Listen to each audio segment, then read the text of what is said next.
Değerli ailə məktəb izləyicilərim, valideynlərin çox müraciət etdiyi bir sualı istədim. Cavablandırım sizə videolu şəkildə. Deyirsiniz ki, uşağımız tətildə də dərs oxumalıdır, yoxsa yox? Baxın, bir çoxunuz düşünürsünüz ki, uşaq əgər tətildə də dərs oxusa, bu onun gələcək sinifdə daha yaxşı olmasına səbəb olacaq.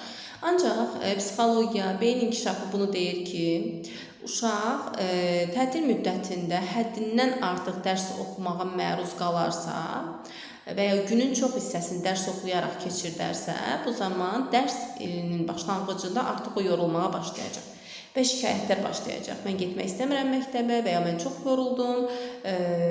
Ola bilsin ki, bunları deyə biləcək gücdə deyil, psixologiyada deyil, yəni etiraz edə bilməyəcək, amma siz həmin dərsdən effekt də ala bilməyəcəksiniz. Yəni həmin nə qədər oxusa da uşaq artıq dərs ili başlayanda siz təəccüblənəcəksiniz ki, bu uşaq bütün yay boyu oxudu, necə oldu ki, bu getdi məsələn diaqnostik qiymətləndirmədən belə aşağı bal topladı.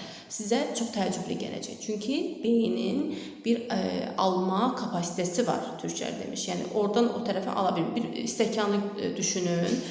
Yəni tutalım ki, bu stəkandırsa, bu stəkan bu qədər su alacaq. Ondan artığını siz ona verdikcə yerə töküləcək. Yəni mümkün deyil ki, bu tam olaraq onu tutsun, bu stəkan qədəri var. Eləcə də beynimiz də elədir. Heç də boş yerə deyil.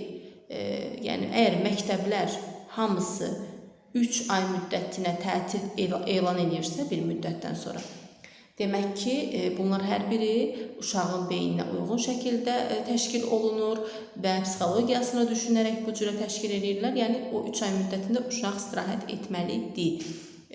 Təbii ki, ümumi təkrarlar edərək.